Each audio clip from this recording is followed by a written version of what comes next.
प्रिय संस्कृत मित्राणि नमः संस्कृताय। मैं वेदवती यादव अपने आत्रेय ज्ञान कुंज चैनल पर आप सभी लोगों का स्वागत करती हूँ। दोस्तों, हम सभी लोग पढ़ रहे थे भर्तृहरि द्वारा लिखित नीति शतकम में हमने 30 श्लोक तक पढ़ लिया था। आज हम पढ़ेंगे 31 श्लोक। 31 श्लोक में यह बताया गया है कि जो उत्तम प्रकृति के व्यक्ति होते हैं वो किस प्रकार के होते हैं और जो अधम प्रकृति के व्यक्ति होते हैं वो किस प्रकार के से होते हैं।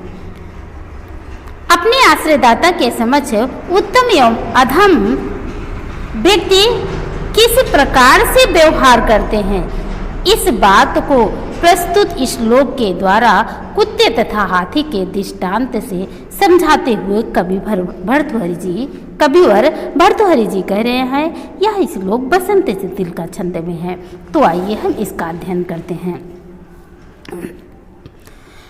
लांगूल चालनम अधस्य चरणावपातम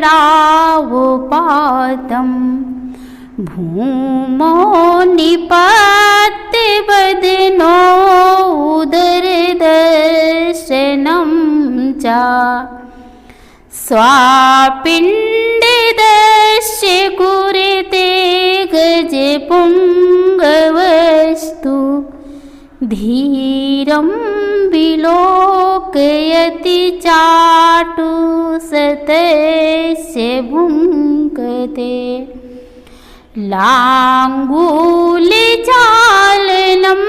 अधस्य चरणावपातम् भूमौ निपत्य बदनो उदरदर्शनं च स्वापिण्डदस्य कुरुते गजपुङ्गवस्तु धीरं विलोकयति चाटुसतस्य भुङ्क्ते।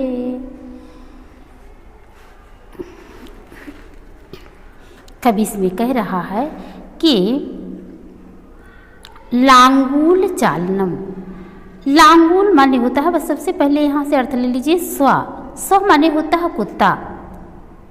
पिंड दस माने होता है रोटी का टुकड़ा देने वाले, यानी रोटी के टुकड़े के देने वाले।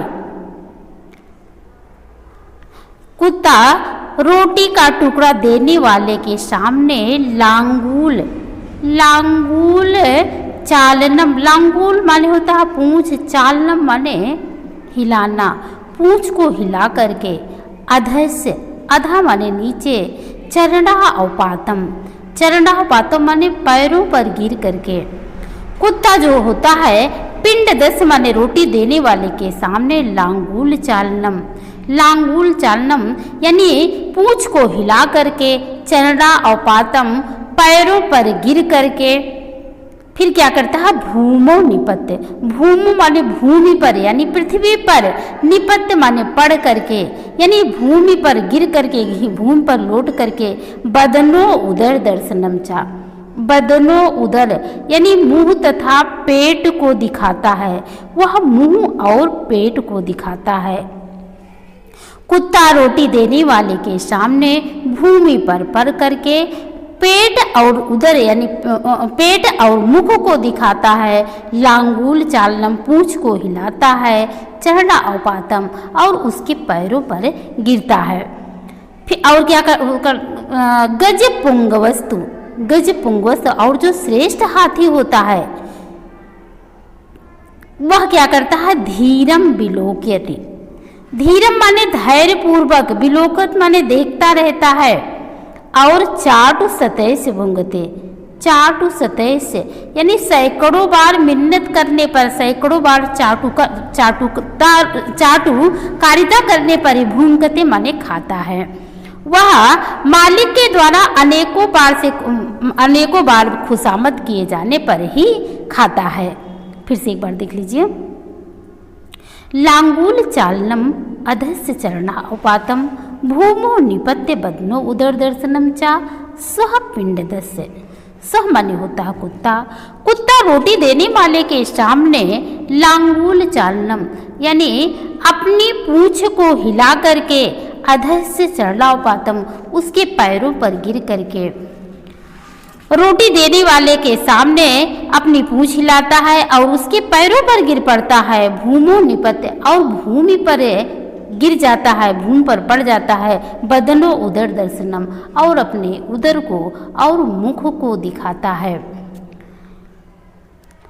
और गज पुंगवस्तु चाह माने और गज पुंगवस्तु जो श्रेष्ठ हाथी होता है।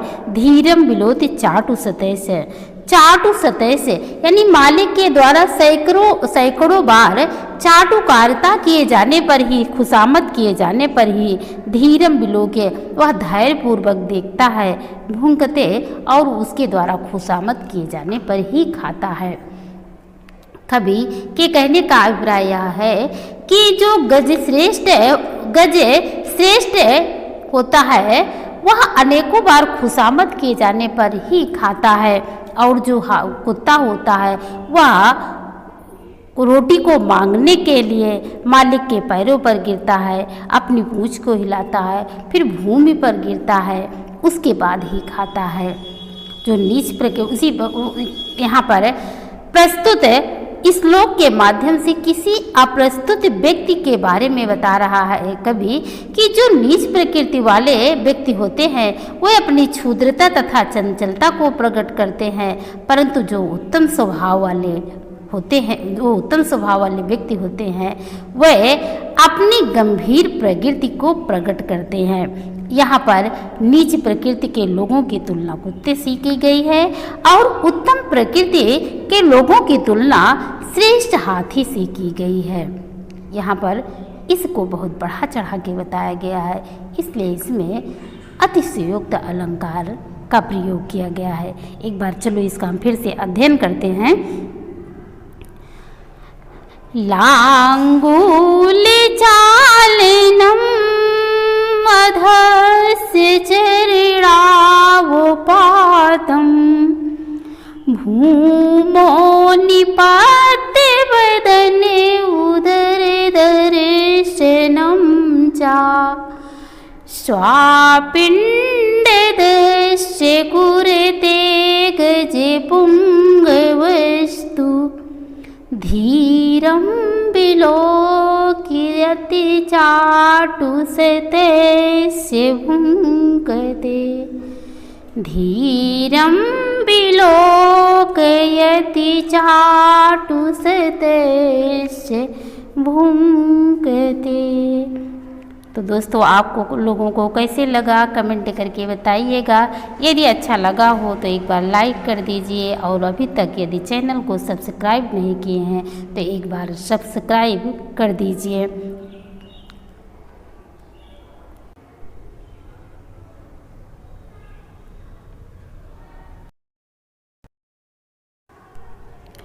आइए अगला श्लोक हम देखते हैं जो अनुष्टुप छंद में है। इसमें भर्तृहरि जी जीवन की सार्थकता का प्रतिपादन करते हुए वंश उन्नति कारक मानवीय पुरुषार्थ की महत्ता को प्रकट करते हुए कह रहे हैं।